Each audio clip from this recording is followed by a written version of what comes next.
تو کام کی گئی ہے تمہارے مائیں، تمہاری بیٹیاں، تمہاری بیوی، تمہاری بہنیں اور تمہاری پھوپھیاں اور تمہارے خالائیں اور بھانجیاں اور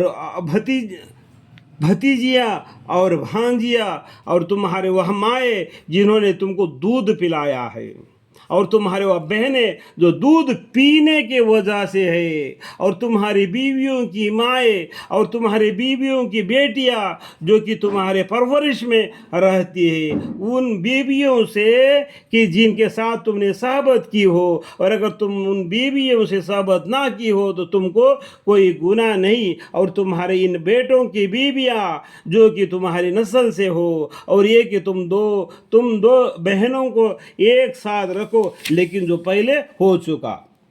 بے شک اللہ تعالیٰ بڑے بخشنے والے، بڑے رحمت والے ہیں۔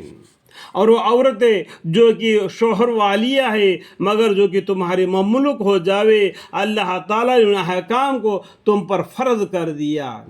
اور ان عورتوں کے سوا اور عورتیں تمہارے لیے حلال کی گئی ہے، یعنی یہ کہ تم ان کو اپنے مالوں کے ذریعہ سے چاہو۔ دیکھو یا کیا بولتے ہیں، مرد اپنے مالوں کے ذریعے عورت کو لے لو۔ آج کیا ہو رہا ہے، الٹا ہو رہا ہے، عورت کی طرف سے مال لیا جا رہا ہے، اور ان عورتوں کے سوا اور عورتیں تمہارے لیے حلال کی گئی ہے، یعنی یہ کہ تم ان کو اپنے مالوں کے ذریعے سے چاہو،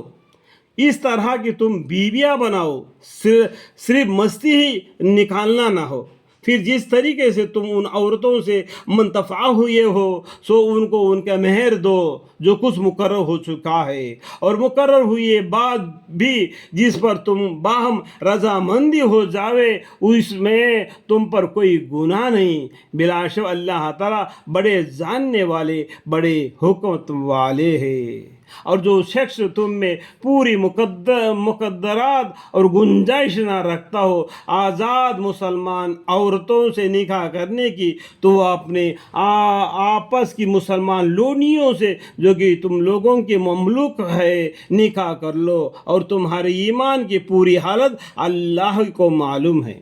تم سب آپس میں ایک دوسرے کے برابر ہو سو ان سے نکاح کر لیا کرو ان کا مالکوں کی اجازت سے۔ دیکھو ان عورتوں کے مالک ہے، ان کے اجازت سے نکاح کر لو، اور ان کو ان کے مہر قاعدے کے موافق دے دیا کرو، اس طور پر کہ وہ منقوہ بنوائے جاوے، نہ تو اعلانیہ بدکاری کرنے والی ہو اور نہ خفیہ آشنائی کرنے والی ہو۔ پھر جب وہ لونڈیا منقوہ بنوائی جاوے، پھر اگر وہ بڑی بہائی کا کام یعنی جنا کرے تو ان پر اس سزا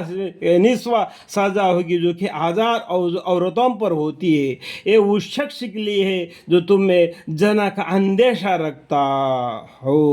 اللہم اغفر لی۔ اور تمہارا ضبط کرنا زیادہ بہتر ہے، اللہ تعالیٰ بڑے بخشنے والے، بڑے رحمت والے ہیں۔ یہ آیت کو جانو، اور تمہارا ضبط کرنا زیادہ بہتر ہے، اللہ تعالیٰ بڑے بخشنے والے، بڑے رحمت والے ہیں۔ اللہ